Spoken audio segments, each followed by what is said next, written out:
He pulled over to help a man everyone feared. He asked no questions, he only listened. And what the biker gang did next restored hope in a world that had forgotten compassion. If you've ever done good when no one was watching, this story is for you. May your days shine with peace, your burdens fade away, and your greatest dreams come within reach. Before we begin, tell us, where in the world are you watching from? You're not just subscribers, you're family. The rain fell as if determined to bury the entire road. Not a gentle drizzle, but a sideways storm that blurred every headlight on the highway. Yet in the middle of it, one motorcycle sat motionless. Chrome flashed beneath lightning strikes. Steam rose from the engine like the breath of a wounded animal.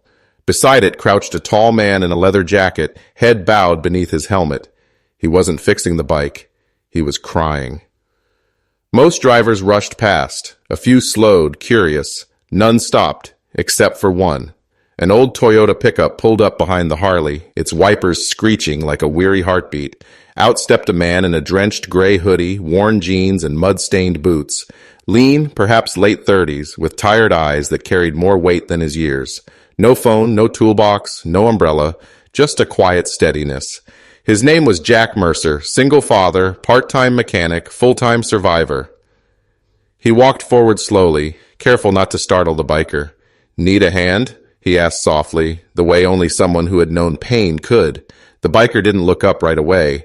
When he did, his eyes were bloodshot, his jaw tight, holding in more than grief. Still, he nodded. No more words passed, only the sound of Jack opening the seat, checking wires, pulling a knife to strip casing, and piecing together a repair with scraps from his own glove box. Jack didn't ask why the man was crying. He didn't ask why he looked dangerous. He just helped. When the engine roared back to life, the biker stared at Jack like he had never witnessed kindness up close. Then, without speaking, he gripped Jack's hand, firm, trembling, silent. Jack gave a small nod, turned, and drove off into the storm. He had no idea who he had just helped. By the time Jack returned home, his hands were numb, not just from the cold rain, but from the weight of it all. He parked the beat-up Toyota beside a trailer that had seen better days and stepped into the warmth of a small heater buzzing in the corner. A little girl's voice drifted from the couch. "Dad, you okay?" Laya, 8 years old, sat with a blanket to her chin and an untouched plate of spaghetti on her lap. Her glasses fogged from the steam, her wide brown eyes watched him with concern, far too grown for her age. Jack forced a smile, kicking off his boots. "Just a little wet. Go on. Eat before it gets cold." He sat at the table, reheating his own plate from earlier. They didn't say much as they ate. Most nights were like that. Quiet, tired silence, filling the spaces where words were too heavy. But tonight felt different, a strange hum beneath his skin. "Why'd you stop?" she asked at last. Jack looked up. "What do you mean?" "The biker. I saw him from the window. He looked scary." Jack breathed deeply, choosing his words. "He was crying." "So, you helped him?" she asked, tilting her head. He nodded. "Nobody should cry alone on the side of the road. Doesn't matter who they are." She studied him a moment longer, then gave a small smile. "You're like a superhero, but for real people." Jack chuckled quietly, brushed her hair with his hand, and whispered, "Nah, just a dad trying to do right." That night, after Laya was asleep and the storm had eased, Jack sat on the couch with his battered notebook. Lists of odd jobs, rent deadlines, unpaid bills, the weight of the world, always returned when the noise was gone. Meanwhile, miles away in a dim bar glowing with flickering neon, a biker with tear-streaked eyes clutched a photo of his brother, gone too soon. He spoke to a room of leather-clad giants about the stranger who stopped in the storm. A man who asked for nothing. A man who reminded him that hope still lived. And by morning, those giants would ride. Sunrise over Pine Valley usually meant calm, golden light streaming through the trees, the smell of wet earth in the air. But that morning, the town woke to something else entirely. Engines, dozens of them. The rumble began like far-off thunder, then grew louder as motorcycles poured in from the highway. Not weekend hobbyists or midlife crisis riders. These were patched, respected Hell's Angels. Their vests bore red and white insignias, and they rode as one, eyes hidden, boots heavy, faces unreadable. They didn't head for bars or garages. They asked a single question. "Where's the man who helped Caleb?" Most townsfolk had no idea who Caleb was, only that after his brother's funeral, he had vanished. Some said he was searching for meaning, others whispered darker tales, but no one expected the angels to arrive, calm and united. At the diner, Miss Carla, behind the counter for 30 years, stepped out nervously, rag in hand. "What do you mean? Who's Caleb?" A tall biker dismounted, slid down his glasses, and locked eyes with her. "He's our captain. Someone helped him last night. Fixed his bike. Didn't ask for anything. We came to find that man." Gasps spread, feet shuffled. Someone whispered, "Was he wearing a gray hoodie?" Another added, "You mean Jack Mercer? He's the only one I know who drives an old Toyota and helps strangers like that." The biker gave one slow nod. "Where?" The town hesitated. This was Jack. Quiet, kind Jack. The single dad who fixed things for free if you were struggling. He didn't deserve trouble. But the Ann. Gels didn't move like men chasing revenge. They moved like men with purpose. One pointed toward the dirt road leading to the trailer park at the edge of town. The engines roared again. They were going to meet the man who helped Caleb. Jack had just poured Laya's cereal when the ground began to tremble. At first, he thought it was the heater acting up again. Then the bowls rattled. The mug shook. Outside, birds scattered like they sensed something beyond sound, something primal. Leia blinked, spoon hovering. "Is that thunder?" Jack moved to the window, pulled back the curtain, and his breath caught. Motorcycles. Dozens of them. Chrome flashing in the morning sun, leather vests shining, engines growling like they chewed the earth itself.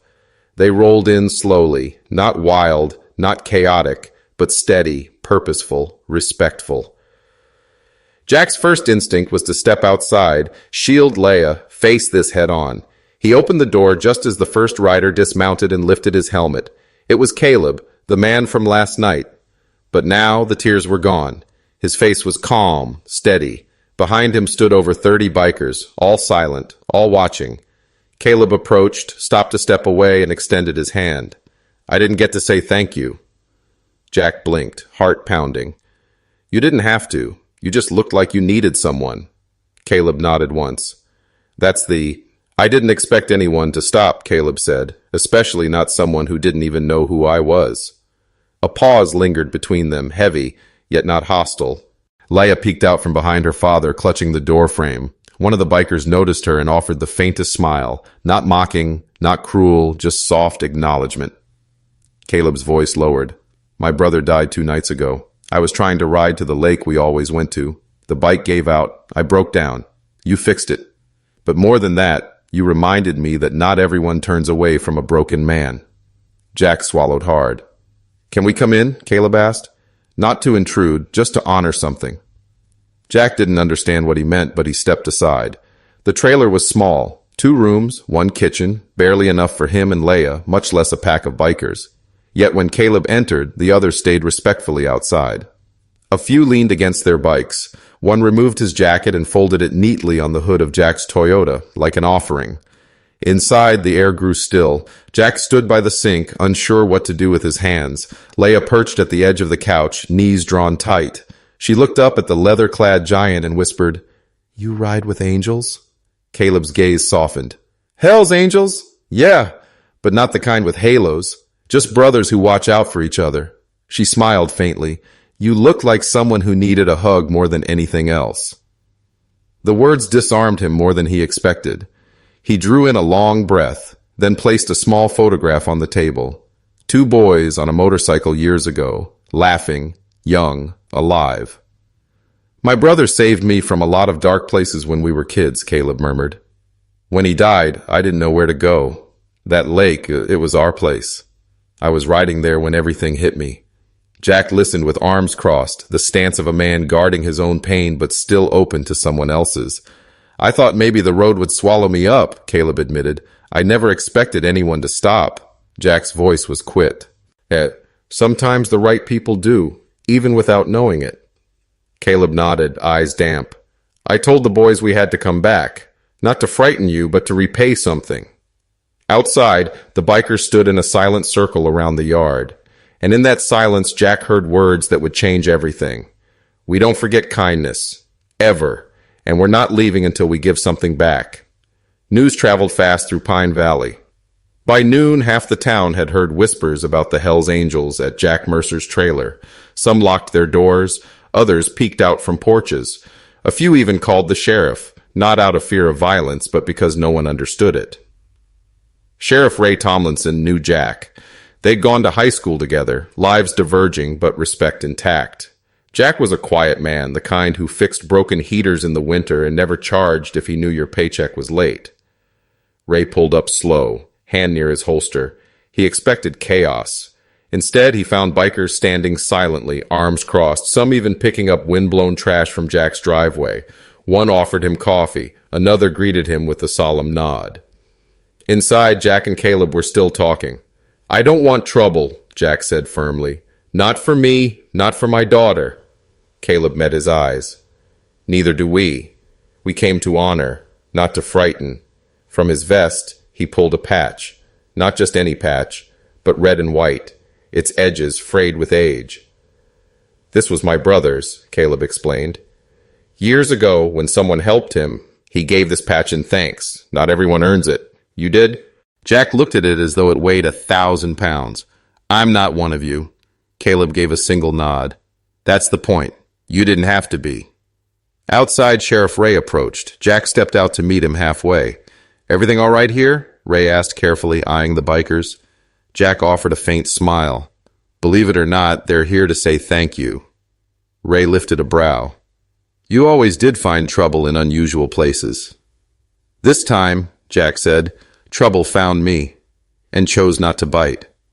They shook hands, and for the first time in a long while, Jack didn't feel like just a single dad scraping by. He felt like someone who had unknowingly changed something larger than himself.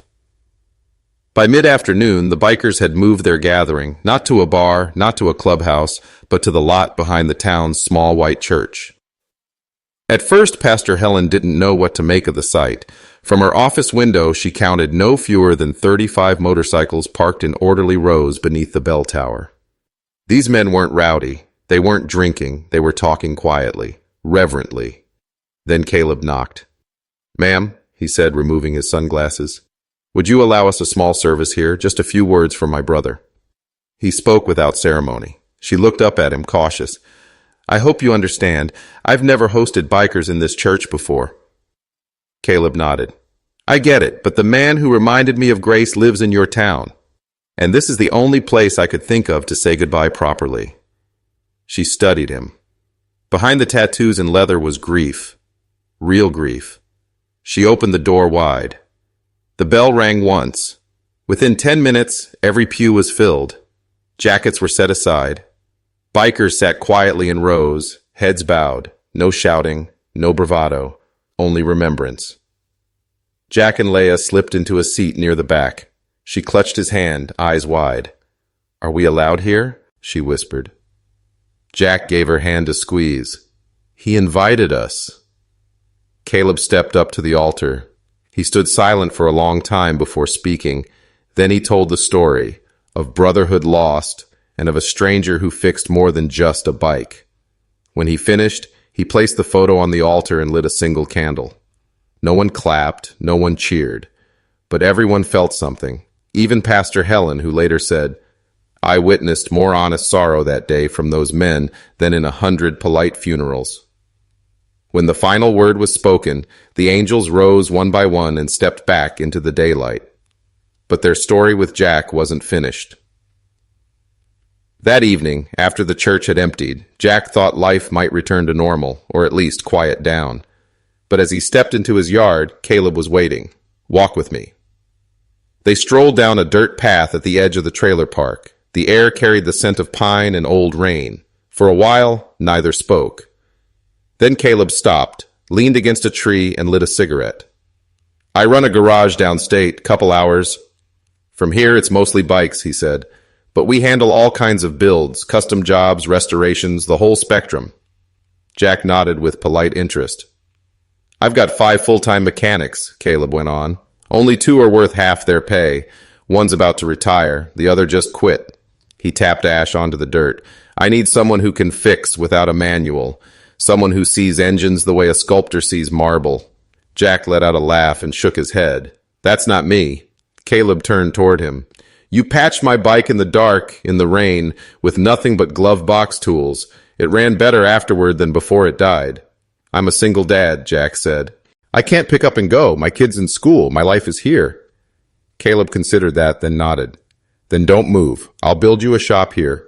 I'll bring the work to you. Jack blinked. You're serious? Caleb's voice was steady. Dead serious. My crew starts putting up walls tomorrow. Jack stepped back. You can't just do that. Caleb's gaze held something more than business. You didn't ask to help me. I'm not asking either. Let me do something that matters. That night, Leia asked why her dad seemed on edge. Jack only smiled. Sometimes, honey, the good you send out comes back louder than you ever expected. By the weekend, the gravel lot beside Jack's trailer thrummed with power tools and boots on hard earth. The neighbors couldn't believe it. Hell's Angels hauling lumber, measuring boards, setting beams like seasoned builders. One neighbor leaned over the fence and muttered, "They're putting up a garage." Another replied, "They're building a legacy." Jack stood at the center of it all, overwhelmed. He'd worked construction before, taken odd jobs, but watching these rough, tattooed men treat his yard like holy ground felt unreal. No one mocked him. No one second-guessed. They worked with respect. Caleb oversaw quietly. He didn't bark commands. He simply watched Jack, the way a man watches someone he trusts with something important. And Leia made sandwiches, kept the lemonade flowing, and drew a crayon thank you sign she taped to the trailer door. A biker named Moose, 6'5" and solid as a wall, got choked up when he saw it. By evening, the frame stood tall. Real walls to come, a roof line, and room for tools Jack had never dared to imagine. Caleb walked over, wiped his brow, and pressed a set of keys into Jack's hand. "It's not finished," he said, "but it's yours. No strings, no rent. The clients will come. The reputation's already yours. We're just giving." "Jittahome." Jack held the keys like they were red hot. "Why me?" he asked again. This time Caleb didn't smile. "Because when I needed a hand, the world sent me you." Before the grand opening, before clients started lining up, and before the news vans ever showed, something else came first. Just before dawn, the low purr of an engine woke Jack. Not a swarm, just one. Caleb's. Jack stepped out barefoot into the cool air. Caleb stood beside his bike with an extra helmet in hand. "I want to show you something." Jack hesitated, then nodded. They rode through the hills as the sky warmed to pale orange. Trees slid by like shadows. The wind tugged at their clothes. After 20 minutes, they reached a still, quiet lake, glassy and hushed. Caleb dismounted, walked to the shore, and took out the same photograph. "We used to come here," he said, "my brother and me, when life got heavy." Jack stood beside him, hands tucked in his pockets. "I meant to come that night," Caleb said, "to say goodbye. I didn't make it, but maybe this is better." He set the photo on the water and let it drift. Jack didn't speak. He didn't need to. Some silences are sacred. When the sun rose that day, Pine Valley changed in ways nobody saw coming. It started small. The mayor appeared at Jack's trailer wearing a puzzled look and trailed by a camera crew.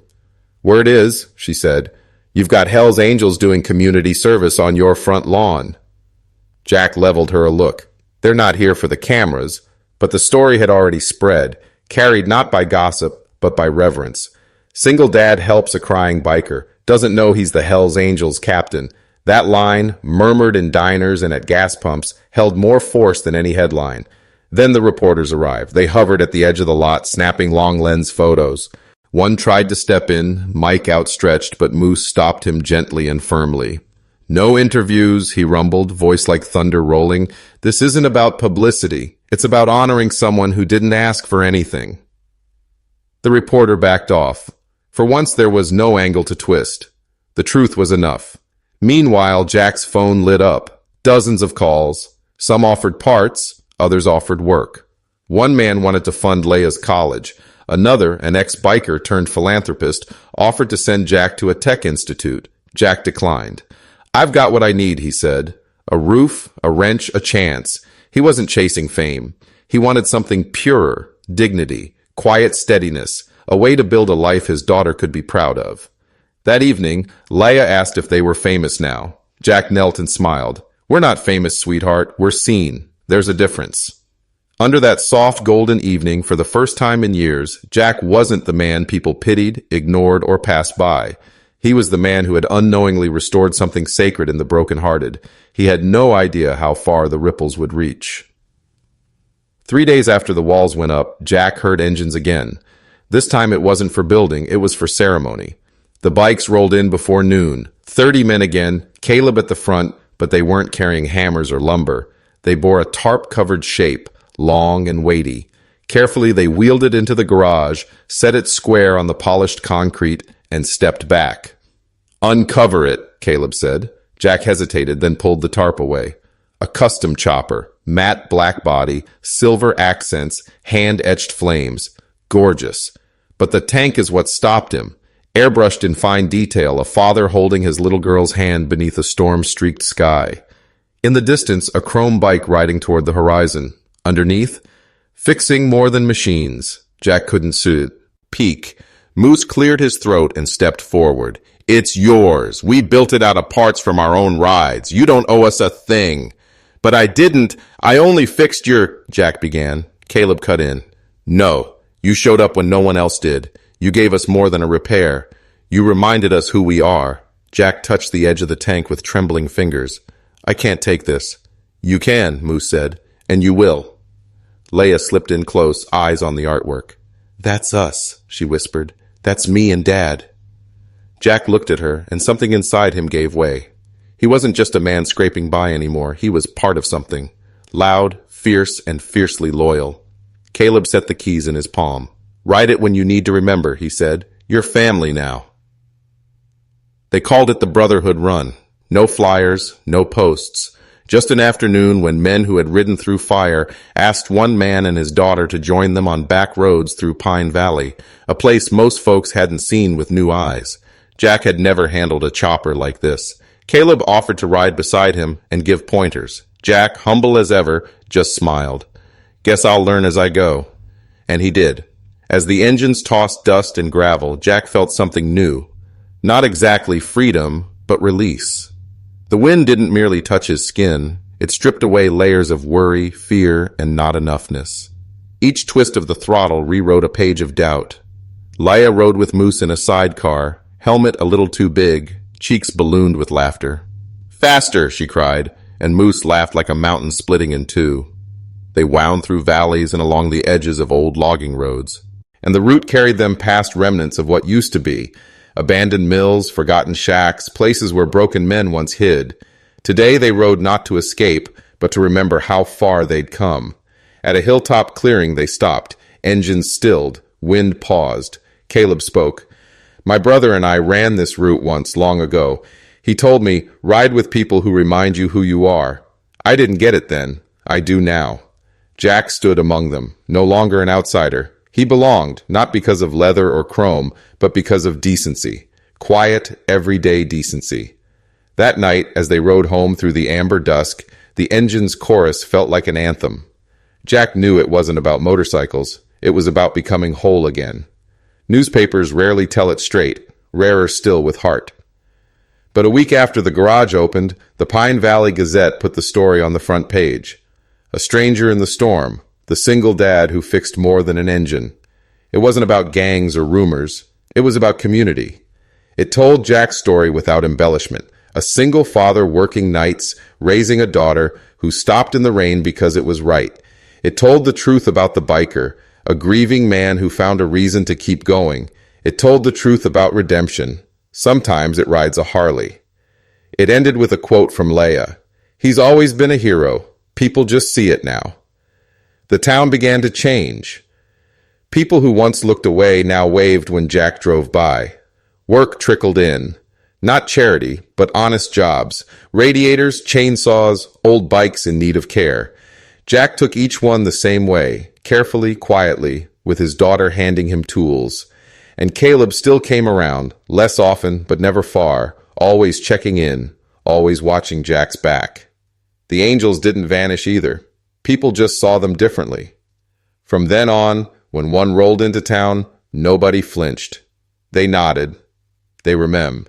Beard, because Jack Mercer, the single dad who mended a broken Harley in the rain, had given Pine Valley more than a tale. He'd given them a reason to believe again. Summer arrived early that year. With it came warmth, calm, and something Jack hadn't felt in a long time. Rhythm. Not just surviving, living. The garage thrived. Mornings, Leia sketched with chalk on the pavement. Afternoons, she sold lemonade. Evenings, she read on the porch while Jack tuned carburetors.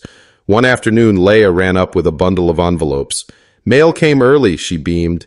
Jack wiped the grease from his hands and opened them one by one. Letters, real ones, from other towns, even other states. One read, "I don't know you, but I saw your story. My husband rides. He broke down once and no one stopped. Thank you for being the kind of man who would help another. I lost my brother last year. Your kindness reminded me that strangers can soften grief. Keep going." Jack sat on the porch with the letters in his lap, his heart swelling with a tender ache. Gratitude. Legacy. Caleb pulled up later that afternoon and nodded toward the stack. "You never know who you're reaching," he said. Jack glanced at his daughter, laughing in the sunlight. "Maybe it's not about how far you ride," he replied. "Maybe it's about what you carry with you." It had been 3 months since the storm, since the night Jack stopped for a weeping biker, since the ride that changed everything, since the garage became more than a building. It became a symbol, not of engines or grease, but of grace. Jack was tightening bolts on an old Yamaha when he heard the rumble again. Not 30 bikes this time, just one, Caleb's. He dismounted more slowly than usual. His frame felt heavier, his expression thoughtful. Jack handed him a bottle of water, and they sat in the sun with their legs stretched out, watching Leia chalk motorcycles across the driveway. "I'm heading out tomorrow," Caleb said at last. Jack looked over. "Far?" "Arizona." Caleb nodded. "My brother, he always wanted to start a sanctuary there for at-risk kids. Off-grid, teach trades, show them how to rebuild old engines, give them something real to work with. I think it's time." Jack's smile was soft. He'd be proud. Caleb turned to him. "I'll need a partner eventually, someone who's walked the hard road without letting it harden them. Think about it." Jack's brow knit. "I've got Leia, school routines." Caleb lifted a hand. "No pressure, just consider it." Then he rose, went to Leia, and knelt beside her. "Keep drawing," he said. "This world needs more color." She giggled. "Next time I'll draw you with angel wings." Caleb chuckled. "I'd have to earn those first." And with that, he revved the engine, saluted Jack, and vanished down the road in a trail of dust. Jack stood long after the sound faded, hands on his hips, a bittersweet fullness in his chest. The man who once broke down in the rain was now rebuilding something larger than himself. And it all began because someone stopped to help. Where's the man who helped Caleb? Without first asking who he was. Over time, the back wall of Jack's garage became a quiet monument. Not flashy, not loud, meaningful. He called it the honor wall. It began with a single photo, the one of Caleb and his brother that Caleb had left on the church altar. Before leaving, he gave it to Jack and said, "Hang this weep." Her hands fix things. That's where he'd want to be. Jack framed it and mounted it above the workbench. Then more arrived. Clients who had lost someone sent pictures. Old soldiers, grieving families, first bikes built with fathers long gone. Jack gave each one a place. No captions, just photos, carefully set in reclaimed wood frames he'd restored himself. Leia treated it with reverence. Every weekend she cleaned the wall and lit a small candle at its base. One day, a young man rolled up with a battered dirt bike. He said nothing at first, just watched Jack work. At last he muttered, "I read the article. I lost my dad last year. We were supposed to finish this bike together." Jack looked up and smiled. "Then let's finish it now." They did, over 3 weeks, slowly, thoughtfully. When it was done, the young man handed Jack a Polaroid from 10 years earlier, him and his dad grinning beside a mini bike. "Would you?" Jack took it without hesitation and added it to the wall. By winter, dozens of faces looked down. Not only grief, gratitude, lives touched, restored, repaired like engines. And each time Jack lifted a wrench, he felt them watching. Not to haunt, but to remind him that every bolt tightened, every wire soldered, might be part of someone's healing. One afternoon, a sleek black SUV eased up to the garage. 2 men climbed out in crisp suits, with corporate smiles and shoes too polished for Pine Valley. They introduced themselves as producers from a reality network. They said they wanted to film a special called America's Real Heroes. You've got everything we need, one said. Single dad, small town, emotional story, Hell's Angels, a heartwarming redemption arc. Jack arched a brow. Did you rehearse that line? The producer chuckled. Just being straight with you, we think it'll go viral, maybe even spin into a series. We'd compensate you well. Jack looked around at Laya drawing in the dust, at the perfume of oil and metal, at the gentle creak of the garage door in the wind. He took a breath. I appreciate the offer, truly, but this isn't for cameras. The men looked baffled. Jack went on. This garage, that ride, those men, that wasn't a story. That was life, messy and beautiful. Some things don't belong in sound bites. The younger producer pressed, but your message, Jack raised a hand. If my message needs lights and edits to matter, it was never a message at all. A father, a daughter, and 30 engines. They left soon after. The special never aired, but the town kept coming. The wall kept growing. The stories kept arriving. Jack's garage remained what it was meant to be, a quiet place where broken things come to be made whole. One night, under a velvet sky crammed with stars, Jack sat beside Leia on the porch swing. She leaned into him, her day's stories drifting through her sleepy mind. Dad, she murmured. Yeah, baby. You think those bikers will ever come back? He smiled. Maybe not all at once, but yes, people like that never really leave. They keep writing in your story. She yawned. I liked Caleb. He looked like someone who protects people. He does, Jack said in his way. Silence again, soft and gentle. Leia's voice came smaller now. Promise you'll always stop to help people, even if it's raining. Jack drew an arm around her. I promise. As long as I'm breathing, she whispered. I want to do that too. You will, he said. One day someone will need you, and you'll be the one who doesn't walk away. She fell asleep soon after. Jack watched the stars, thought of his father, of Caleb's,